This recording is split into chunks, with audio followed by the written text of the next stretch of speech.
Hi friends, இன்றைக்கி Saturday. இன்றைக்கி எங்கள் வீட்டில் என்ன பிரேக்ஃபாஸ்ட்டு செய்யலான்னு சொல்லிட்டு வாங்க பார்க்கலாம். இன்றைக்கி வீட்டில் இட்லி, பட்டாணி குருமா அண்ட் வடை தான் ப்ரிப்பேர் பண்ண போகிறோம். அதுக்காக உளுந்து ஊற வச்சுருக்கேன். உளுந்து இப்போ நல்லா அரைச்சிக்கலாம்.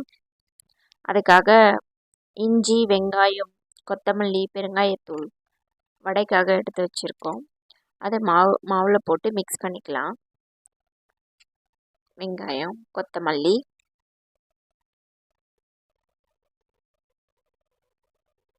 பெருங்காயத்தூள் ஆட் பண்ணிக்கலாம். தேவையான அளவுக்கு உப்பு போட்டுக்கலாம். இந்த பொருள்லாம் போட்டுட்டு மாவில் நல்லா மிக்ஸ் பண்ணிக்கலாம். அந்த பபிள்ஸ்லாம் போகிற அளவுக்கு நல்லா மாவு பீட் பண்ணிக்கலாம். அப்போ தான் ஃப்ரெண்ட்ஸ் வடை நல்லா சாஃப்டாக வரும். இப்போ வடைக்கு தேவையான எண்ணெய் ஊற்றியாச்சு. நம்ம மாவு வடைக்காக போட்டுக்கலாம். வடை நல்லா ப்ரௌன் ஆன பிறகு டர்ன் பண்ணிக்கலாம்.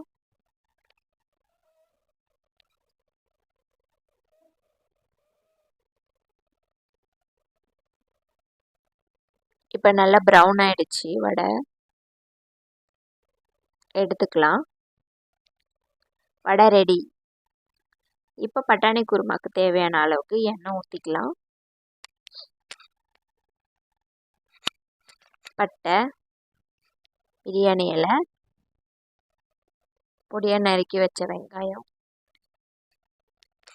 போட்டு நல்லா வதக்கிக்கலாம். நல்லா வதங்கின பிறகு தக்காளி சேர்த்துக்கலாம். தக்காளி சேர்த்துட்டு நல்லா வதங்கிட்ட பிறகு தேவையான அளவுக்கு பச்சை மிளகாய் போட்டுக்கலாம். நான் இங்கே 2 பச்சை மிளகாய் தான் ஆட் பண்ணியிருக்கேன். இது நல்லா வதங்கிடுச்சு. அப்புறம் இஞ்சி பூண்டு பேஸ்ட்டு போட்டுக்கலாம். இஞ்சி பூண்டு பேஸ்ட்டு போட்டுட்டு அந்த பச்சை வாசனை போகிற அளவுக்கு வதக்கி எடுத்துக்கலாம்.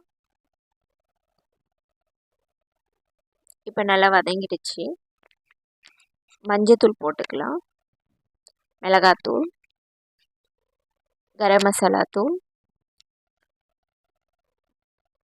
எல்லாம் சேர்த்துட்டு இந்த பச்சை வாசனை போகிற அளவுக்கு நம்ம வதக்கிக்கலாம். இப்போ நான் ஊற வச்ச பட்டாணி 5 விசில் வச்சுருக்கேன். அதை சேர்த்து மிக்ஸ் பண்ணிக்கலாம். மிக்ஸ் பண்ணிவிட்டு கொஞ்சம் நேரம் எல்லாமே நல்லா வேகிற அளவுக்கு கொஞ்சம் நேரம் விடலாம். நான் இப்போ இட்லிக்காக பாத்திரம் வச்சுருக்கேன். மாவு ஊற்றி இட்லிக்காக வைக்கலாம்.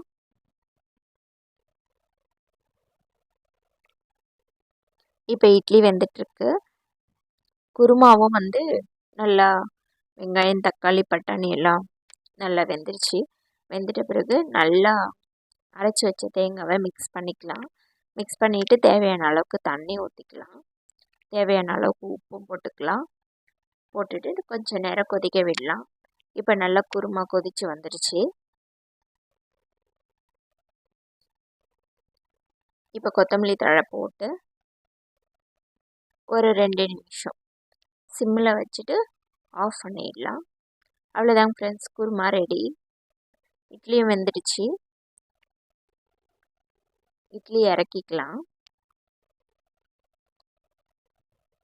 இட்லியை இறக்கி ஆற வச்சு எடுத்துக்கலாம்.